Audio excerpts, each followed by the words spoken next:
The research vessel New Horizon moved slowly through the blue atmosphere of Kepler 442c as Captain Lee Ji-won watched the alien settlement grow larger on the main screen. 3 years of space travel had brought them to this moment, and she felt her heart beating faster as they approached the first colony established by the Velothi outside their home system. The cat-like aliens had agreed to meet with humans, but nobody knew what to expect from this first real contact between their species. Kim Do-hyun checked his equipment one more time as he stood beside the captain on the bridge. As the ship's xenobiologist, he would be responsible for understanding these new aliens and making sure the humans did not accidentally offend them or break any of their cultural rules. His hands shook slightly as he organized his data tablets and recording devices, because this meeting could determine whether humans and Velothi became friends or enemies for generations to come. Park Nari finished reviewing her notes about Velothi, communication patterns and social customs, while she prepared for her role as cultural attaché. The limited information they had received through long-distance transmissions suggested that Velothi society was built around family groups and that they were very protective of their young, but beyond that, almost everything about them remained a mystery. She hoped her years of studying alien cultures would help her navigate whatever challenges waited for them on the planet's surface. The landing shuttle touched down in a cleared area near the Velothi settlement as agreed upon in their earlier communications. Through the shuttle windows, they could see tall, graceful buildings that seemed to flow upward like frozen waterfalls and gardens filled with plants that sparkled with bioluminescent patterns. Everything looked peaceful and welcoming, but there was an underlying sense of alertness in the way the Velothi moved that reminded the humans of large cats watching potential threats. Elder Thane Mordak approached the landing site with a group of other adult Velothi walking behind him in a formal procession. He stood nearly 8 feet tall, with golden fur marked by dark stripes, and his amber eyes held ancient wisdom that made even Captain Lee feel like a young student. His voice carried a musical quality when he spoke through the translation device that made his words sound both elegant and commanding at the same time. "Welcome to Kepler 442c, brave travelers from Earth," Elder Mordak said as he gestured with one clawed hand toward their settlement. "We have prepared a place for you to stay, and we look forward to learning about your people and your customs while you learn about ours. We hope this meeting will begin a long friendship between our species, but there are certain rules that must be followed for everyone's safety and well-being." The humans followed their hosts through the settlement, while trying not to stare too obviously at everything around them. The Velothi had built their colony to blend with the natural environment, and it was difficult to tell where the buildings ended and the landscape began. Water flowed through channels that ran alongside the walkways, and the sound created a peaceful atmosphere that helped everyone feel more relaxed, despite the importance of this first meeting.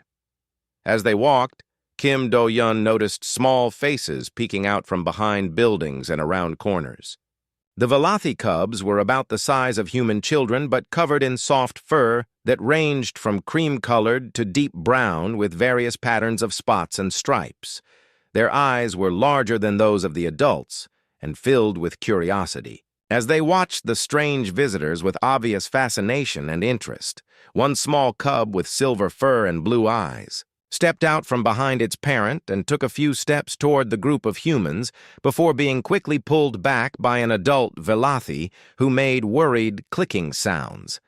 The cub made soft chirping noises that seemed to express disappointment as it was moved away from the interesting strangers who had come from another world. "Your species emanates intensity that our young find intriguing," Elder Mordak explained when he noticed the humans watching the interaction between the adults and cubs. "However, our cubs are precious and fragile beings who require careful protection from anything that might harm them. For their safety and your own, you must not approach them directly or attempt to interact with them without permission from their parents. This is not a suggestion or request, but an absolute requirement that cannot be negotiated or ignored." Park Nari nodded respectfully and assured the elder that the humans would follow all rules regarding the cubs, but she could not help noticing that the young Velothi seemed drawn to them like metal to magnets. Every time she looked around, she saw small faces watching them with bright, interested eyes, and several cubs had to be gently redirected by their parents when they tried to get closer to the human visitors. The evening meal was served in a large, circular building where humans and Velothi sat together around low tables while sharing food and stories about their respective worlds. The Velothi dishes were surprisingly similar to Earth cuisine, and the humans found most of them quite delicious. Throughout the meal, Kim Do-hyun observed the family dynamics and noted how the adult Velothi kept their cubs close while maintaining constant awareness of their location and activities. As the formal dinner continued, more cubs gathered at the edges of the room, clearly wanting to get closer to the humans, but held back by the watchful presence of their parents and elders. Their soft, chirping and trilling sounds created a musical background to the adult conversations, and Lee Ji-won found herself smiling at their obvious curiosity and playful nature. The translator devices worked well enough for basic communication, but there were subtle emotional undertones in Velothi speech that the technology could not capture. When Elder Mordak repeated his warning about avoiding contact with the cubs, his voice carried layers of meaning that suggested deep concern mixed with something that might have been fear or ancient protective instincts. That night, as the humans settled into their guest quarters, Kim Do-hyun reviewed his observations and notes from their first day of contact. The Velothi seemed genuinely friendly and interested in establishing good relations, but their behavior around their young suggested complex social rules that would require careful study and understanding. He fell asleep, wondering what secrets lay behind their protective attitudes and why the cubs seemed so attracted to beings their parents viewed with such caution. 3 days had passed since the humans arrived at the Velothi colony, and the formal ceremonies to establish diplomatic relations were proceeding smoothly. Captain Lee Ji-won stood beside Elder Mordak on a raised platform overlooking the central gathering area where hundreds of Velothi had assembled to witness the historic signing of their first interspecies treaty. The morning sun cast long shadows across the ceremonial space, while both species prepared to make history together. Kim Do-hyun adjusted his recording equipment to capture every detail of the proceedings for future study, while Park Nari reviewed. Her translation notes one final time to ensure that every word of the treaty would be understood correctly by both sides. Engineer Choi Min-ho checked the structural integrity of the platform they were standing on because Velothi construction methods were different from human techniques, and he wanted to be absolutely certain it would support everyone's weight safely. Tier K.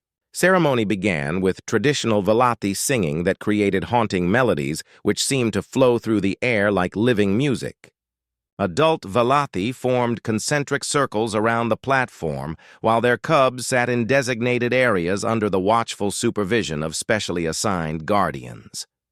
Despite the strict rules about staying away from the cubs, Kim Do-hyun could see them pointing at the humans and making excited chirping sounds whenever they thought the adults were not watching them. Elder Mordak raised his arms to begin the formal treaty reading, when the ground beneath their feet started to shake with increasing violence. At first, everyone thought it was just a minor tremor that would pass quickly, but the shaking grew stronger and more violent until Velothi and humans alike were struggling to maintain their balance. The ceremonial platform swayed dangerously as cracks appeared in the ground around the gathering area. "Seismic event!" Choi Min-ho shouted over the noise of falling rocks and panicked voices. Everyone needs to move away from the cliff face immediately before the whole section collapses. His engineering training helped him recognize the signs of major geological instability, and he knew they had only minutes to evacuate the area before disaster struck with full force. The adult Velothi began herding their cubs toward safer ground, but the young ones were confused and frightened by the chaos around them. Several small groups became separated from their parents in the confusion, and some cubs ran in the wrong direction toward the unstable cliff instead of away from it. The ground continued to shake and crack while everyone tried to reach safety, before the situation became even worse. A massive section of the cliff face broke away with a thunderous roar that echoed across the entire settlement. Tons of rock crashed down into the valley below while dust clouds billowed upward to obscure everyone's vision. When the air finally cleared enough to see what had happened, the horrifying reality became apparent to everyone present at the ceremony. 5 young Velothi cubs had been trapped inside a cave system near the base of the collapsed cliff. The entrance was blocked by fallen rocks, but they could hear the frightened chirping and crying of the cubs echoing from somewhere deep inside the cave network. Worse yet, strange colored gas was beginning to seep out from cracks in the rocks, and Velothi scientists quickly identified it as toxic volcanic vapor that would poison anyone who breathed it for more than a few minutes. The passages are too narrow for adult Velothi to navigate safely, Elder Mordak said with anguish in his voice as rescue teams examined the situation. Our equipment cannot reach them through such confined spaces, and the toxic gas makes it impossible for us to attempt a rescue without specialized breathing apparatus that we do not have available on such short notice.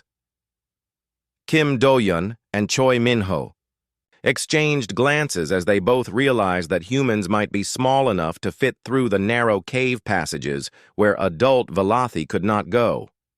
Without hesitation, they stepped forward and volunteered to attempt the rescue despite the obvious dangers and the fact that they had never been inside alien cave systems before this moment. We can try to reach them, Kim Do-hyun said while Choi Min-ho was already gathering rope and emergency supplies from their shuttle. Humans are smaller than adult Velothi, and we have portable breathing equipment in our gear. It might be our only chance to save those cubs before the toxic gas reaches them or the cave system collapses completely. Elder Mordak looked torn between gratitude for their offer and concern about risking human lives to save Velothi cubs. The ancient protocols demanded that he protect his people's young, but asking aliens to risk their lives went against everything he had been taught about maintaining proper diplomatic relations between species. The crying from inside the cave grew, weaker as the toxic gas spread through the passages and time was running out quickly. Kim Do-hyun and Choi Min-ho put on their emergency breathing masks and checked their equipment one final time before entering the dangerous cave system. Behind them, they could hear Elder Mordak giving rapid instructions to other Velothi about supporting the rescue effort in whatever way possible. The cave passages were indeed narrow and difficult to navigate even for humans of average size. Sharp rocks scraped against their protective clothing while they crawled through spaces barely wide enough for their bodies. The air inside the caves was thick with dust and poisonous fumes, despite their breathing equipment, and they had to move carefully to avoid getting lost in the complex network of tunnels and chambers. Following the sound of frightened cubs, they made their way deeper into the cave system until they found the trapped youngsters huddled together in a small chamber. The cubs were scared and confused, but not seriously injured despite their terrifying experience. Kim Do-yeon spoke to them in gentle tones, while Choi Min-ho secured climbing ropes that would help them all escape safely. Getting the cubs out of the cave proved more challenging than finding them because the young Velothi had to be carried through the narrowest passages while the humans navigated by feel in the darkness. One by one, they brought each cub to safety until all 5 were reunited with their frantic parents outside the collapsed area. As soon as they emerged from the cave, the rescued cubs did something unexpected. Instead of running to their parents, as everyone expected, they gathered around Kim Do-yeon and Choi Min-ho, making soft purring sounds while nuzzling against their human rescuers with obvious affection. The cubs seemed completely unafraid of the aliens who had saved their lives and appeared to view them as protectors and friends. Elder Mordak watched in amazement as his own grandchild, Kit Ara, chirped happily while climbing onto Kim Do-yeon's shoulders. The other cubs showed similar behavior toward both humans and seemed reluctant to leave their sides even when their worried parents called to them. This was completely unprecedented in Velothi experience, and nobody knew what to make of the unusual bonding behavior they were witnessing.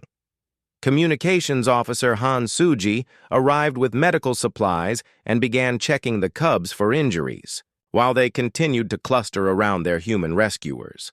The young Velothi showed no signs of trauma or fear despite their dangerous experience, and instead seemed energized and excited by their contact with the beings who had saved them from certain death in the toxic cave system. Elder Mordak stood in his private chambers, staring out at the settlement, where he could see the rescued cubs playing in the gardens below. 2 days had passed since the cave rescue, and the situation had become more complicated with each passing hour.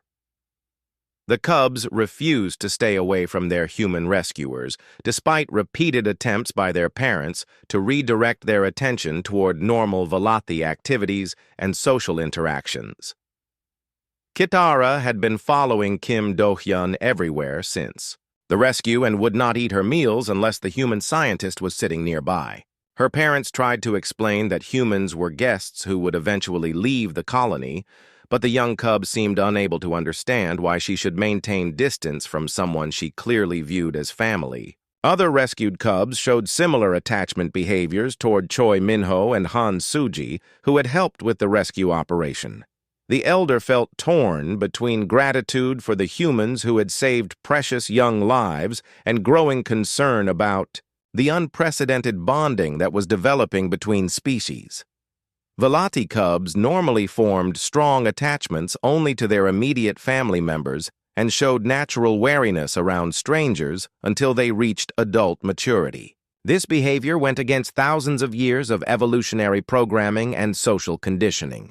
Dr. Yoon Haeji observed the interaction patterns between humans and cubs while taking careful notes about their unusual bonding behavior. As the mission psychologist, she was fascinated by what appeared to be cross-species imprinting that defied everything known about Velothi child development. The cubs treated their human friends with the same trust and affection they normally reserved for parents and siblings. The cubs register humans as protectors rather than potential threats, she explained to Captain Lee during their morning briefing. Their instinctual responses bypass the learned fear conditioning that adult Velothi display toward unfamiliar species. Something about human body language and pheromone signatures tells these young minds that we represent safety rather than danger. Velothi scientists requested permission to study the humans more closely to understand what was causing such unusual behavior in their young. They conducted various tests, measuring scent markers, stress hormones, and bioelectric fields while trying to identify the specific factors that made humans so appealing to Velothi cubs. The results were puzzling because humans did not match any known parameters for species that Velothi young would normally accept. The cubs had begun incorporating human words into their communication patterns, mixing English phrases with their natural clicking and purring sounds. Kid Ara could say, "Hello, Do-hyun," and "playtime," while other cubs learned simple words like "friend" and "safe" that they used when interacting with their human companions. Their parents found this linguistic adaptation both amazing and deeply concerning. Traditional Velothi child-rearing practices emphasized maintaining proper social boundaries and respecting the authority of family elders in all matters relating to cubs. The rescued cubs were openly defying these cultural norms by choosing to spend time with aliens rather than focusing on learning appropriate Velothi behaviors and customs from their relatives. Conservative members of the colony began expressing concerns about the long-term effects of human contact on their young. They worried that cubs who bonded with aliens might never develop proper Velothi social instincts and could become outcasts within their own species. Some demanded that the humans be relocated to a different area of the planet where they could not interact with Velothi families. Progressive Velothi, led by Zir-Ana, who was Kit Ara's parent, argued that the bonding represented an evolutionary breakthrough that could benefit both species. They pointed out that the cubs showed no signs of stress or developmental problems, despite their unusual attachments, and seemed healthier and more confident than typical Velothi young of their age group. The debate within Velothi society grew. more intense as other cubs who had not been rescued began seeking out human contact after observing their rescued friends. Young Velothi from families throughout the colony started approaching the human visitors with obvious curiosity and interest, despite their parents' attempts to maintain traditional social distances. Kim Do-hyun found himself surrounded by cubs whenever he ventured outside the human quarters. They would gather around him, making soft, musical sounds while touching his clothing and equipment with gentle paws.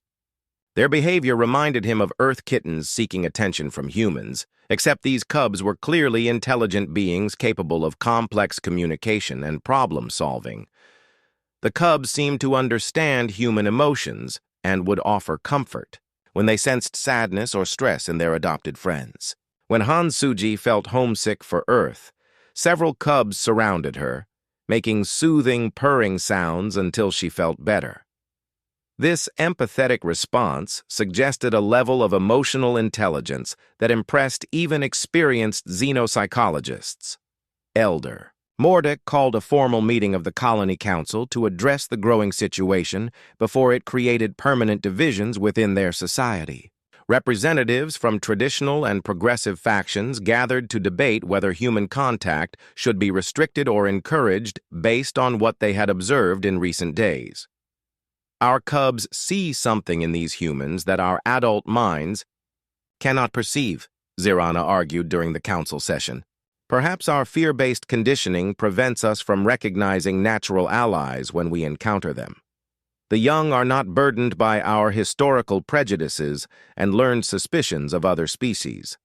Conservative council members countered that cubs lack the wisdom and experience necessary to make sound judgments about potential dangers. They insisted that adult Velothi had evolved sophisticated threat assessment abilities over millions of years, and those instincts should not be ignored simply because cubs showed affection toward particular aliens.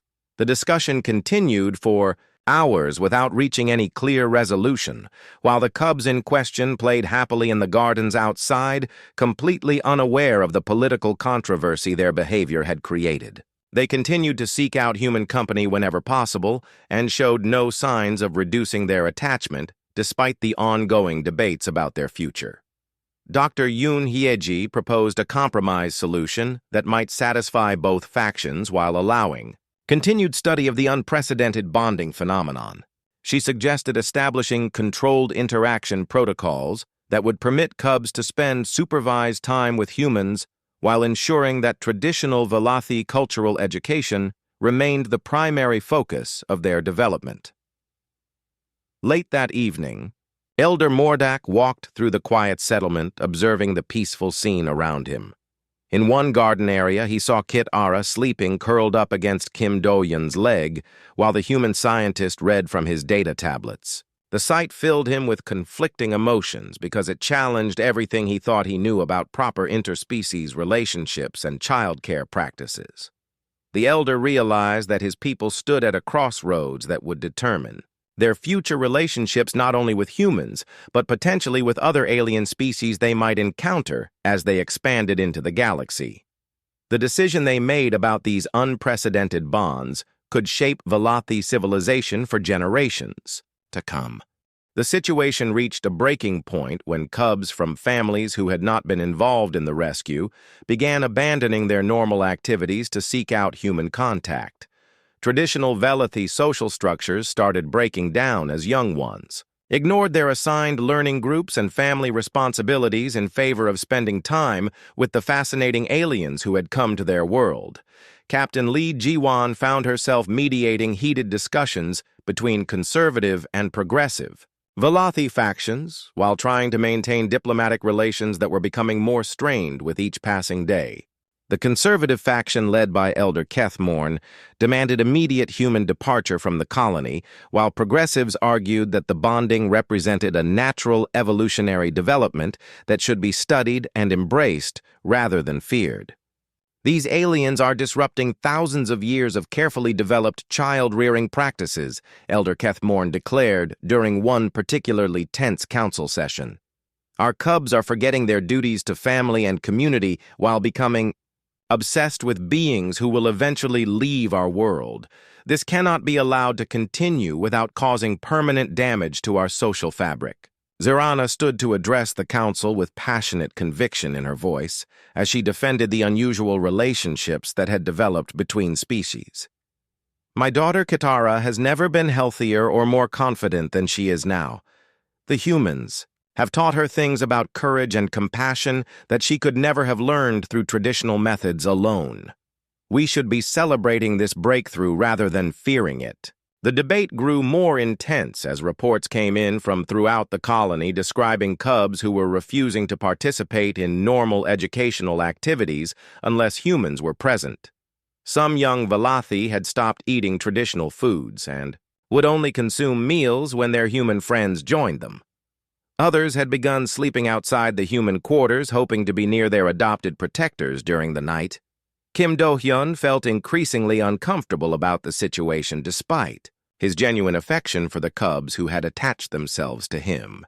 He understood that his presence was causing serious social problems within Velothi society and wondered if the humans should voluntarily leave the colony to restore normal family relationships and cultural practices.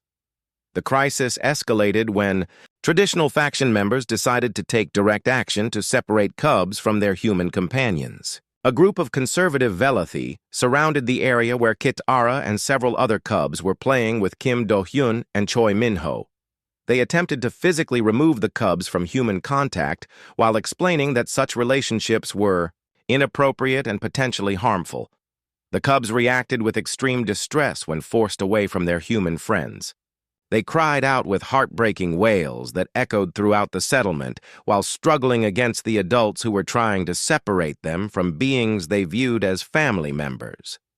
Their distress calls triggered protective instincts in adult Velothi who had not been involved in the separation attempt. Kitara's cries were particularly loud and mournful as she reached toward Kim Do-hyun while being carried away by conservative faction members. The human scientist felt his heart breaking as he watched the young cub's obvious suffering, but was prevented from intervening by diplomatic protocols that required him to respect Velothi authority over their own children. The sound of distress. Cubs affected even the most conservative Velothi in ways they had not expected. Elder Kethmorn himself began to feel doubt about the separation policy when he saw how much pain it was causing the young ones. The cubs' cries contained emotional frequencies that triggered deep protective responses in all adult Velothi, regardless of their political beliefs. Dr. Yoon Hyeji documented the separation process while noting the psychological stress it created for both cubs and humans. The forced separation appeared to be causing genuine trauma rather than helping the cubs return to normal Velothi behavioral patterns. Instead of resuming typical activities, the separated cubs became listless and withdrawn while refusing to engage with their families. Young adult Velothi like Zirana began questioning whether their instinctual responses to separate cubs from humans might actually be wrong. They observed that cubs showed obvious signs of depression and anxiety when kept away from human contact while becoming energetic and confident when reunited with their adopted protectors. This contradicted traditional beliefs about what was best for Velothi young. The separation policy failed completely when cubs throughout the colony began staging what could only be described as peaceful protests. They gathered in groups near the human quarters, making continuous calling sounds that created a haunting chorus of longing and sadness. Adult Velothi found it increasingly difficult to concentrate on normal activities while their young expressed such obvious distress. Han Suji tried to comfort some of the separated cubs by talking to them through the barriers that had been erected to prevent direct contact. The cubs pressed against the barriers, reaching toward her, while making soft chirping sounds that clearly expressed their desire to be reunited with their human friends. Their behavior demonstrated intelligence and emotional depth that impressed even conservative observers. The situation became untenable when the continuous stress began affecting the health of both cubs and adults throughout the colony. Velothi medical personnel reported increased cases of anxiety and depression among separated cubs, while adults showed signs of conflict stress from listening to their young ones' distress calls day and night. Elder Mordak called an emergency council session to address the crisis before it caused permanent damage to colony social stability. Representatives from both factions gathered with growing recognition that their attempts to control the bonding phenomenon had created more problems than they had solved. Something needed to change quickly, or the entire colony would suffer long-term consequences.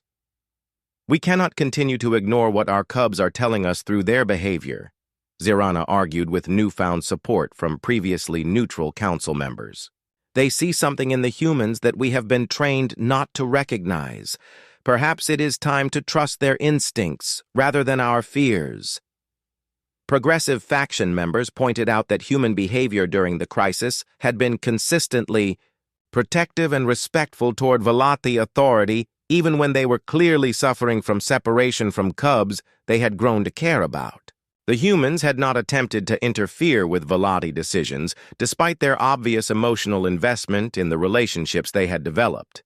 Captain Lee realized that the situation had moved beyond simple diplomatic negotiations into territory that would require both species to examine their deepest beliefs about family relationships and cross-species cooperation. The cubs had become unwitting catalysts for changes that neither humans nor Velothi had anticipated when they first made contact. The council session continued late into the night as both factions grappled with evidence that their traditional approaches to the situation were not working. Outside the meeting hall, the cubs maintained their vigil near the human quarters, creating a constant reminder that their voices needed to be heard in any decisions made about their future relationships and well-being. The resolution came in the most unexpected way when Elder Mordak's own grandson, little Korath, fell critically ill with a high fever that Velothi medicine could not control. The young cub, who had been among those separated from human contact, grew weaker by the hour as traditional treatments proved ineffective against the mysterious illness that was attacking his small body with increasing severity. Velothi medical specialists tried every remedy in their extensive knowledge base, but nothing seemed to help reduce the fever that was threatening Korath's life. Elder Mordak watched helplessly as his beloved grandson suffered, while the colony's best healers admitted they had no more options to try. The situation grew desperate as the cub's condition continued to deteriorate despite all their efforts. In his desperation, Elder Mordak made a decision that went against everything he had believed about maintaining proper boundaries between species. He approached Captain Lee and asked if the human medical officer might be able to help save his grandson using Earth-based treatments that might work where Velothi medicine had failed. Dr. Seogina immediately agreed to examine the sick cub despite having no formal training in Velothi physiology. She brought her medical equipment to Korath's bedside and began running diagnostic tests while comparing his symptoms to similar conditions she had encountered in human patients and earth animals. Her compassionate bedside manner impressed the worried Velothi family members who watched her work. The human medic stayed awake for 3 straight days, monitoring Korath's condition and adjusting his treatment protocols based on how his body responded to various earth medications. She barely took time to eat or rest, while focusing all her energy on saving the life of a child from another species who had become her patient and responsibility. Adult Velothi throughout the colony observed Dr. Gina's dedication with growing amazement as they witnessed the same fierce protective instincts their cubs had recognized from the beginning. They saw a human pushing herself beyond normal limits to save a Velothi child she had never met before simply because he needed help and she had the skills to provide it. During the long nights when Korath's fever was at its worst, Dr. Gina sat beside his bed, speaking softly to him in gentle tones, while monitoring his vital signs and adjusting his medication dosages. Her voice seemed to comfort the sick cub even when he was too weak to respond, and his parents began to understand what their children saw in these remarkable aliens. On the third day, the fever finally broke, and Koreth opened his eyes to look around the room with clear recognition for the first time since becoming ill. Dr. Gina smiled with exhaustion and relief as she announced that the crisis had passed and the young cub would make a full recovery thanks to the combination of human and Velothi medical techniques. Elder Mordak experienced a profound transformation in his understanding as he watched the human doctor celebrate his grandson's recovery with the same joy he felt himself. He realized that the humans had not just saved Velothi cubs from a cave collapse, but had saved them from the limitations of their own fear-based thinking about relationships with other species. The elder gathered the entire colony for a special assembly where he publicly acknowledged that the cubs had been right about the humans from the very beginning. Their young ones had recognized something that adult conditioning prevented them from seeing clearly. The humans possessed the same protective instincts toward Velothi children that Velothi adults felt, but expressed them in ways that transcended species barriers. We have learned that family is not defined by genetics or species, but by the choice to protect and nurture those who need our care, Elder Mordak announced to the assembled crowd. Our cubs understood this truth instinctively while we allowed our fears to blind us to the possibility of expanding our definition of family beyond traditional boundaries. The Colony Council voted unanimously to establish the first interspecies childcare exchange program, where human volunteers would help raise Velothi cubs while learning from Velothi wisdom about family bonds and community relationships. The cubs, who had started this revolution, would become the first ambassadors of a new age of cooperation between their peoples. Kit Ara ran to Kim Do-hyun as soon as the restrictions were officially lifted and climbed onto his shoulders while purring with contentment at being reunited with her chosen human family member. Other cubs quickly followed her example as they rushed to reconnect with the humans they had never stopped considering as protectors and friends despite the forced separation.